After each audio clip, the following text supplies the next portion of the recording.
Hello, and thank you for joining me. My name is Jennifer Haegele-Ryterski, and I'm a doctoral student in the Public Administration program at the University of Illinois Springfield. Through this presentation, I hope to show the importance of looking at the injustices and inequities of LGBTQ communities through a public administration lens to invoke changes in the system. And everything that we seek to change starts with research. Past research shows that LGBTQ populations experience higher rates of victimization. They are disproportionately involved in the criminal justice system, and once arrested, these populations often experience higher levels of discrimination and maltreatment within the criminal justice system. Because of this, the subfield of queer criminology has quickly come into purview. For instance, according to a 2019 study by the Gain Center, which utilized data from the 2017 National Inmate Survey, at least 3.5% of the US population identified within the LGBTQ spectrum. However, the sexual minority representation in men's jails and prisons were 6.2% and 9.3% respectively, while the sexual minority representation in women's jails and prisons were 35.7% and 42.1% respectively. Furthermore, prison terms for LGBTQ people more frequently exceeded a 20-year sentence. While in prison, they are more likely to receive disciplinary segregation or solitary confinement, which is often reported to be for their safety because they were antagonizing officers or other inmates, or they were not complying with the command of the officer, which is often noted to be after they were physically, mentally, or sexually harassed by other inmates or at the hands of the officer themselves. Despite their small representation in the general public, they have staggering populations within the US jail and prison populations. But in either environment, the civil rights and equitable treatment of these people has a considerable need for improvement. In response, many researchers have begun conducting groundbreaking work in the field of queer criminology. So what exactly is queer criminology? In the past, criminological research has not been able to move past deficit or deviance models of LGBTQ offenders or truly capture the unique circumstances which encompass LGBTQ communities with regard to the criminal justice system. From this gap in the research came the subfield of queer criminology. Queer criminology exposes the heterosexism and cisism of criminal justice practice and pushes to bring awareness to how the lives of LGBTQ people are impacted by various criminal justice processes. The term queer, in this sense, can be viewed as synonymous with change. As Dwyer, Ball, and Crofts put it in their book, Queer Criminology, the goal is ultimately to queer and disrupt these processes within the field of criminology. It also allows criminologists to recognize that LGBTQ people, just like everyone else, can be victims, offenders, as well as agents of social, political, and public service systems.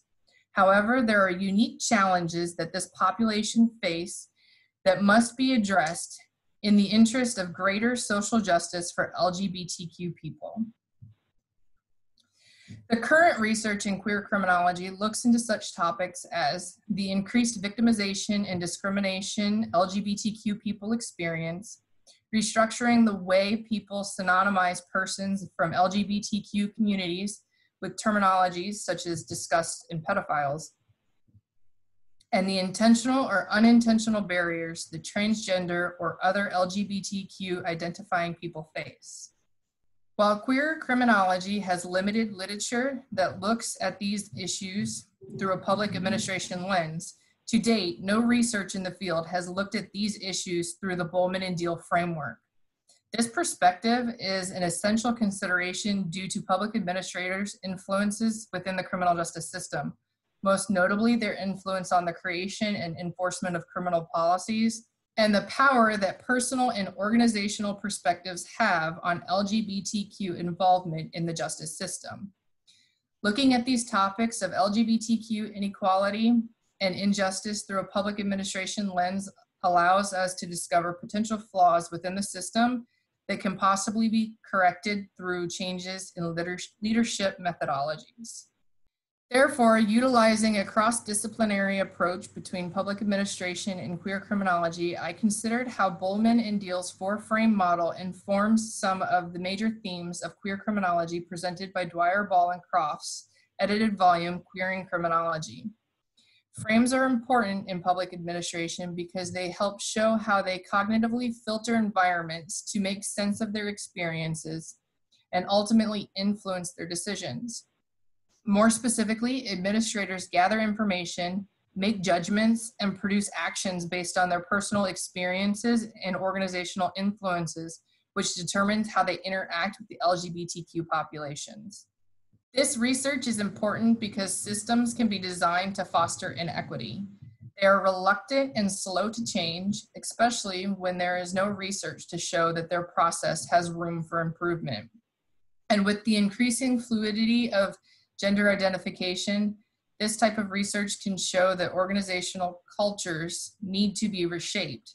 Justice agencies need to position themselves to meet the unique demands of this population to provide fair and equitable treatment. And they must examine their policies and practices to improve operations and earn the trust of LGBTQ populations by addressing known disparities within the agency. Once directives are made at the top, they must be enforced and followed by all actors, starting with the actors at the top who are looked up to for guidance.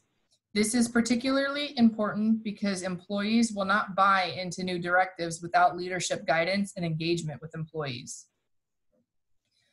Bolman and Deal's four-frame model includes the structural, human resources, political, and symbolic frames. And it is through these four frames that Bolman and Deal, in a sense, queer the way in which public administrators view their organization to overcome challenges. Specifically, this model not only allows administrative leaders to see their organization's challenges through these frames to gain a better perspective of their behaviors within their organization by asking the right questions and diagnosing the vital issues, but each frame also offers a different perspective on the ethical responsibilities of organizations and the moral authority of leaders. Within each of the four frames, Bolman and Deal presents different perspectives on the ethical responsibilities and moral authorities of organizations and leaders. When looking at equity and justice for the LGBTQ population, it is important to introduce the concepts of ethics to the approaches of leadership as it carries implications for creating ethical communities or organizations and reviving the moral virtues of leadership. Once a perspective is gained, leaders decide which frame or frames to use to make beneficial changes based on the unique challenges they are facing. Described metaphorically as the factory, the structural frame is task-oriented and focuses on the how-to of change that concentrates on creating systems and procedures, roles and responsibilities, developing clear strategies and tasks, and setting measurable goals. More specifically, it is often regarded as the factory or machine perspective that helps leaders and employees to understand the structure of the organization. Major concepts within the structural frame focus on the rules and policies within the organization and the organizational chart, like the hierarchical structure.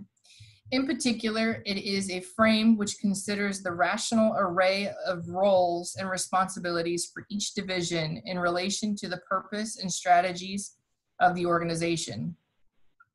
The structural frame also offers a viewpoint in how members within those divisions contribute to not only their division, but to the overarching goals of the organization. Some challenges that organizations may face include aligning tasks and strategies to the structure of the organization, available technologies, and the atmosphere of the working environment. An excellent example of queer criminology as it relates to the structural frame was presented in Chapter 12 of Dwyer, Ball, and Crofts. This chapter looked at intimate partner violence within the Queensland transgender community to discover barriers to LGBTQ communities when accessing services and seeking help. Intimate partner violence is defined as any pattern of behavior within an intimate relationship used to coerce, dominate, or isolate a partner. Often, when the police are called to an altercation between LGBTQ couples, the call is generally not recorded as domestic violence, which holds greater weight for criminal prosecution, but as a standard assault and battery. According to the Private Lives survey recorded in this chapter, of the transgender people who called the police, 33.3% of transgender males and 50% of transgender females felt that they did not receive any respect from police sent out to attend, and they believed police actions were related to discrimination. While misrecording the event could be due to discrimination or because the officer failed to ask the right questions without intending to discriminate, it could also be a lack of clear organizational guidelines on how to handle family violence involving LGBTQ partners. However, discrimination against transgender and other LGBTQ identifying people is often exercised throughout many social institutions, not just by the police.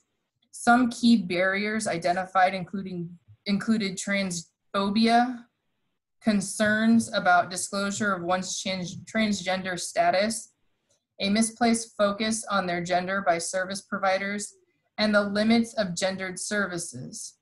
When seeking help for domestic partner violence, many victims feel that they are required to out themselves. And once outed, their self-identification may lead to service providers focusing their attention on the person's gender identity rather than the violence that brought them in.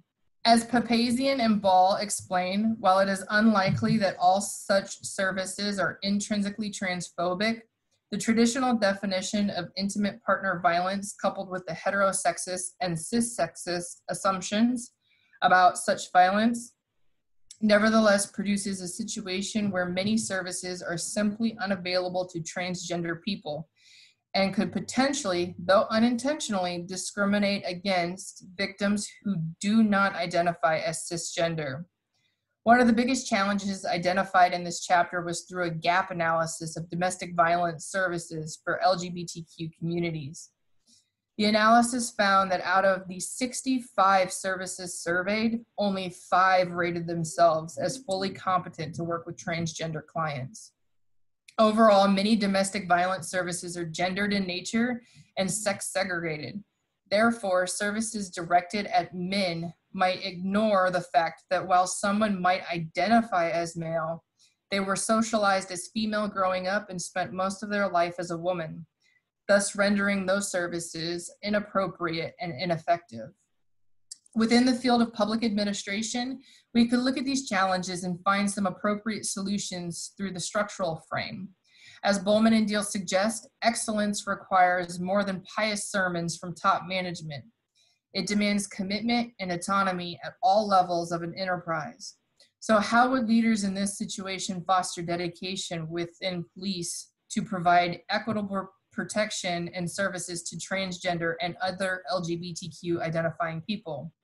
Possible solutions within this frame suggest that employees need clear directives and genuine support at the top, such as police from the courts and service providers from their directors, or they will not invest in new initiatives. If there are a lack of rules defining what employees are supposed to be doing, then they are more likely to allow their personal beliefs to inform their actions. Furthermore, when leaders are defining new goals and the strategies and actions needed to achieve those goals, providing authorship to employees allows them to become more invested in the process of building equity. Through this method, leaders can not only increase their influence and build more productive organizations, but employees can experience the satisfactions of creativity, craftsmanship, and a job well done. Steering away from the traditional perspectives that employees are cogs in a machine, employed only to achieve maximum efficiency for the organization, the human resources frame places a high emphasis on the needs of people within the organization, and it is often described metaphorically as extended family. This frame also addresses people's needs for human contact, personal growth, and job satisfaction. As such, there is a large focus on providing employees with opportunities to grow and the power to make decisions that will allow them to perform their jobs well. Therefore, researchers within the human resources frame focus on human motivation, what intrinsic or extrinsic factors trigger motivation, and what methods are more effective. The challenges that are often seen within the human resources frame include maintaining the alignment or balance of the organization's needs with employees' needs. A great example of queer criminology as it relates to the human resources frame was presented in Chapter 8 of Dwyer, Ball, and Crofts. This chapter looked at the chalk rainbow crossing movement in Sydney, Australia, and the conspicuous use of police discretion not to arrest the people that created them. In late 2013, the city of Sydney, Australia, removed the original rainbow crossing from Oxford Street. Although it was created with permanent paint, the city claimed that it was only meant to be on display temporarily. After it was removed, many people took to the streets with their chalk to recreate the iconic feature all over the city in protest, which came to be known as the Rainbow Movement. Despite evidence that shows these participants were in violation of criminal damage to property and graffiti laws, as well as transport legislation that could result in formal charges against participants of the Rainbow Movement, Sydney police chose not to prosecute. It is suggested by Crofts that police were already sensitive to various allegations due to previous LGBTQ issues identified within police departments. Consequently, police were hesitant to take any action against participants of the Rainbow Crossing movement for fear of worsening their relationships with LGBTQ communities. Within the field of public administration, we could look at the challenges presented here and find some appropriate solutions through the human resources frame. It is in this frame that we discover that employees invested in recreating the system are going to benefit because it is their idea of what the system should look like. Additionally, organizations that allow personal growth and generate job satisfaction cause employees to tie their actions back to their contributions to their division and the overarching goals of the organization. Although laws and legislations were in place that allowed police to arrest and charge participants of the Rainbow Crossing movement, the courts allowed officers the discretion and power to make the decision on whether or not it was important enough to risk damaging any possible progress they have made in their relationships with LGBTQ communities. This employee empowerment is central to human resources frame, as it shows a sense of appreciation and trust for the abilities of the employee. But this sense of empowerment cannot be achieved without leadership engagement.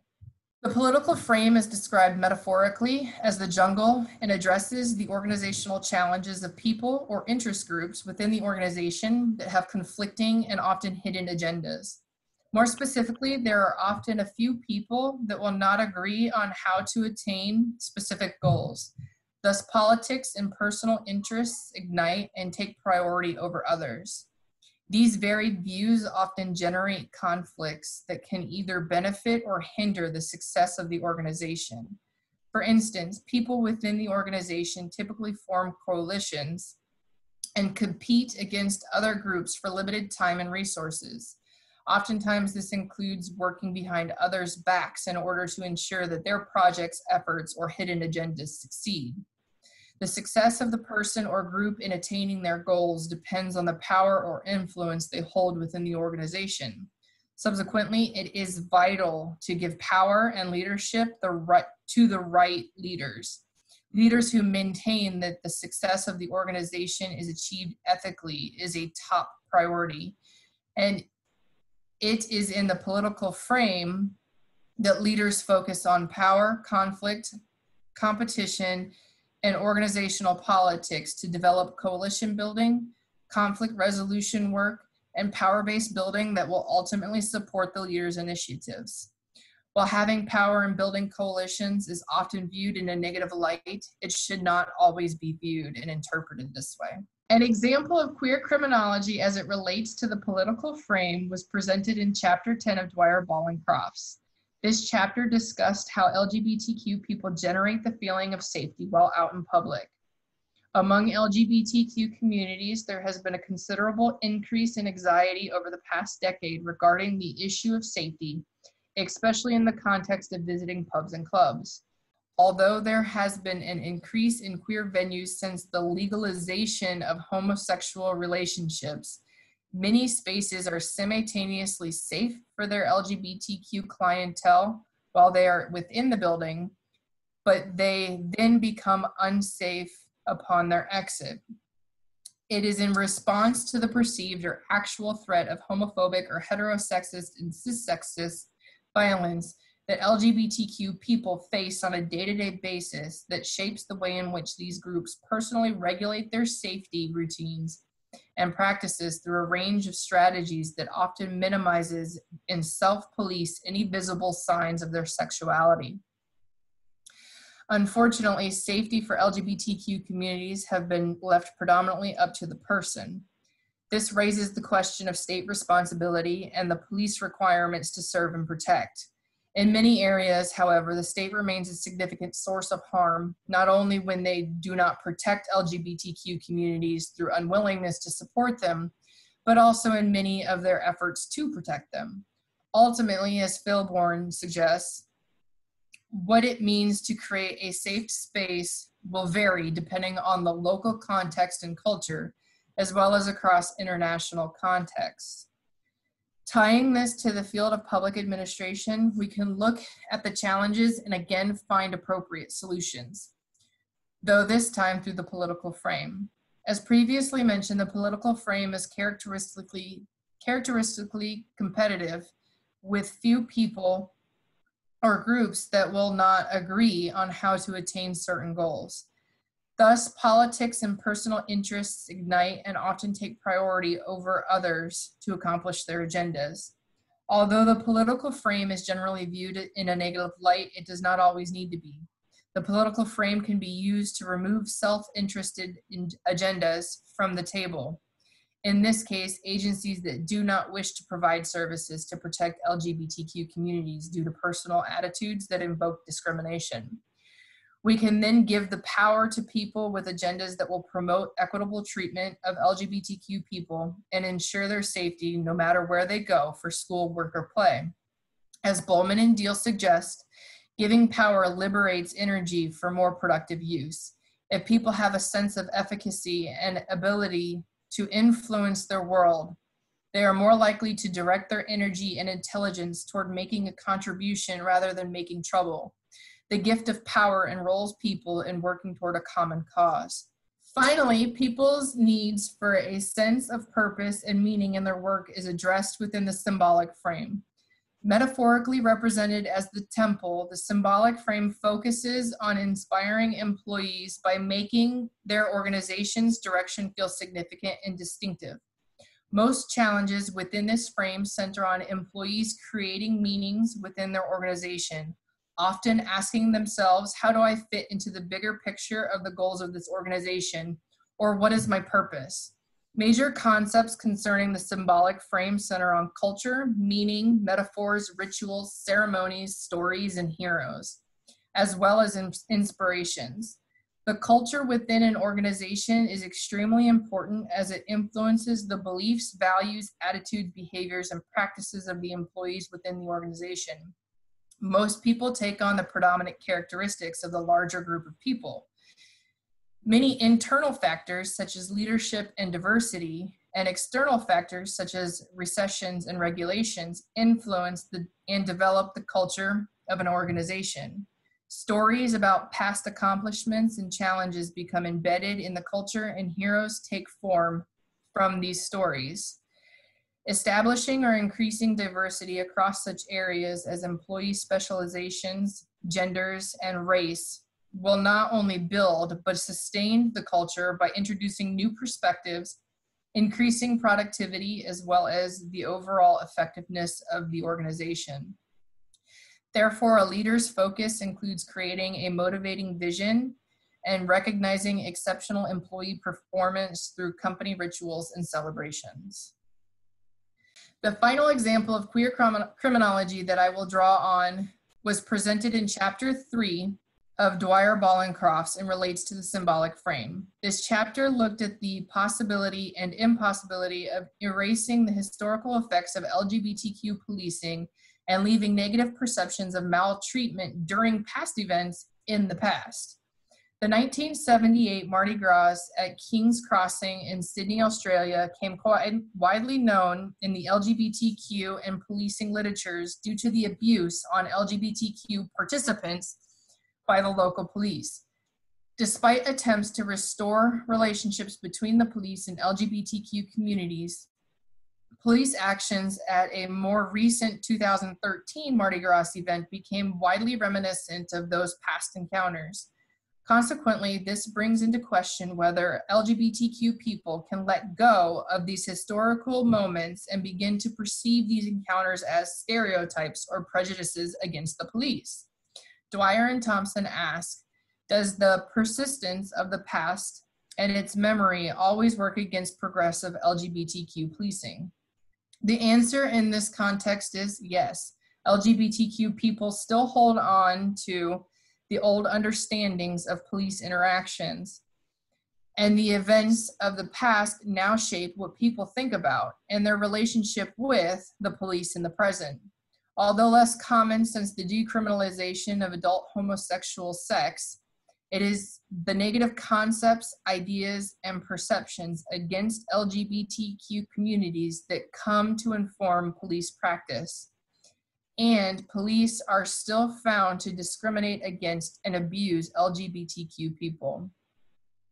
Within the field of public administration, we could look at these challenges and find some appropriate solutions through the symbolic frame.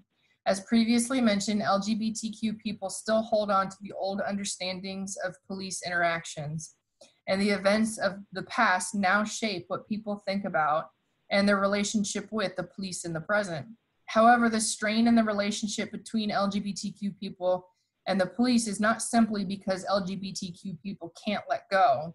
It is due to the generally homophobic and transphobic police attitudes that have been shaped by their personal beliefs, the public, and their organizations. Therefore, it is the responsibility of the police to reshape their perceptions of disgust against LGBTQ people into one of the same love and respect they have for everyone else. This change in perception for the employee and the organization often needs to start at the top. When employees want to fit in with their peers, they look to the leaders within their organization for guidance in how to behave and adapt or conform to their peers' attitudes.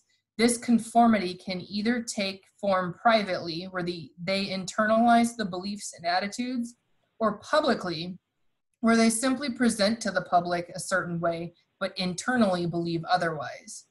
It is through strong leaders such as judges, directors, and tenured employees that organizations can instill anti-homophobic and anti-transphobic attitudes within their organization to reshape the culture and routines and change the stories that are passed down through future generations. Utilizing a cross-disciplinary approach between public administration and queer criminology, this presentation considered how Bolman and Deal's four-frame model can inform some of the major research themes throughout the field of queer criminology. This approach is important to fill a gap that is present in the current queer criminological literature. That is, looking at topics of LGBTQ inequity and injustice through a public administration lens allows us to discover potential flaws within the system that can possibly be corrected through changes in leadership methodologies. Thank you.